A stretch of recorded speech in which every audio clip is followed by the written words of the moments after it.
We heard from OPEC Plus, of course, as they increased production, that they were concerned about the demand side, the summer demand picture in particular, and that was one of the reasons that they had to increase production. Do you see that positive demand story evolving? Well, I have to give credit to OPEC and particularly Prince Abdulaziz for reading the market, I think, probably better than most people out there. We've had a lot of volumes added, at least via quotas. Of course, it's one thing to increase the quotas, a different thing to increase the volumes of production. These are two separate matters. So we haven't really had 1.6 million barrels a day, to be clear, added to the market. We've had less for now, but the market's still in backwardation. The front-end prices are higher than forward prices, which is creating an incentive, of course, for OPEC to bring more barrels. And then secondly, I think there's another issue, which is the differential between light oil and heavy oil still very, very tight. And this means that refineries keep buying the marginal barrel that OPEC produces, which is Saudi heavy. So demand is robust. Demand is taking on the barrels. We've seen a strong diesel market this summer.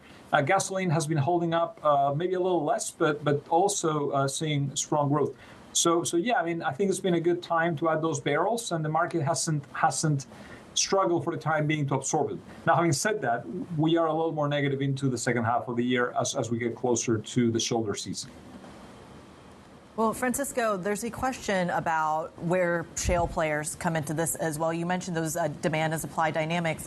In the last kind of price spike that we saw off of the war in Iran, there was a question of how many shale players hedged at those levels and are ultimately creating even more pressure to the downside. Francisco, how low can oil go? Well, we are. Just to be clear, we are negative into the second half of the year. We think prices will fall into September, October. This is because we think there's going to be a surplus. We think there's going to be more supply, particularly given OPEC's latest quota increases, than there will be demand. And this means inventories will build, as they have, to be honest, in the first half of the year, and prices will fall. So that's our baseline scenario. We think that will happen to the range of 800, 900,000 barrels a day through the coming months. Now, having said that, remember, the first 6 months of the year, most of the inventories have built in China, and the majority of those inventories have built in China's strategic petroleum reserve. So inventories in Cushing are low. Inventories across Europe are low for crude oil, and inventories for petroleum products are also low. So we're going to have to see those inventory builds coming through before prices can come down to the levels that we target, which is probably in the, we think we'll go into the low 60s for Brent, and we'll probably hit again high 50s for WTI.